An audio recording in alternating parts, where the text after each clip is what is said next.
එදා මගේ පස්ස මිරික වෙලාවයි මං කිව්වේ ජයකොඩිය වලත්තයා කියලා. ඔය එකෙක්වත් ඇහුවද? ඒතෝ කිව්වේ ඔගේ යකඩ පය පැටලිලා වැටෙන්න ගිහපෙලා පස්සෙන් අල්ලගත් ඉඳ වල්ල තලා ගන්න තෝ යන්තම් බේරුණා කියලානේ. හොඳ වෙලාවට තැලුන්නේ නැත්තේ. අවුස්සලා අරගෙන සතා මුන් උගේ අන්න ඌවෙනවලු මෙහෙ. බඩු ටික දාගන්න කොල්ලෙක් එවන්නම් ඌ බාරගනි නඩුව කිව්වට කෝ කොල්ලෙක් එවලා නැහනේ. මූ මේ ආවට පස්සේ කොහොම දරාගෙන ඉන්නවද දන්නේ නැහැ ගෑණි මූ නැති අඩුව.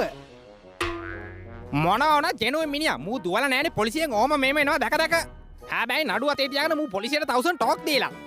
කුණු කොටේ මැස්ස මන් තේරුම් ගත්තේ පස්සේ දැන් ඒත් මම පණ පිටින් සඳබාලි සිටියන සන්තතේ සලරිනි වන්දකේ අනේ අනිච්චං සංසාරේ.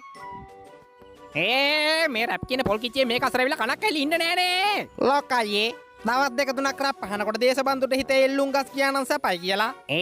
කට වාගෙන පයික් මං කරලා එනවා ජයකොඩි එක්ක නිල්මල් හිනට යන්න.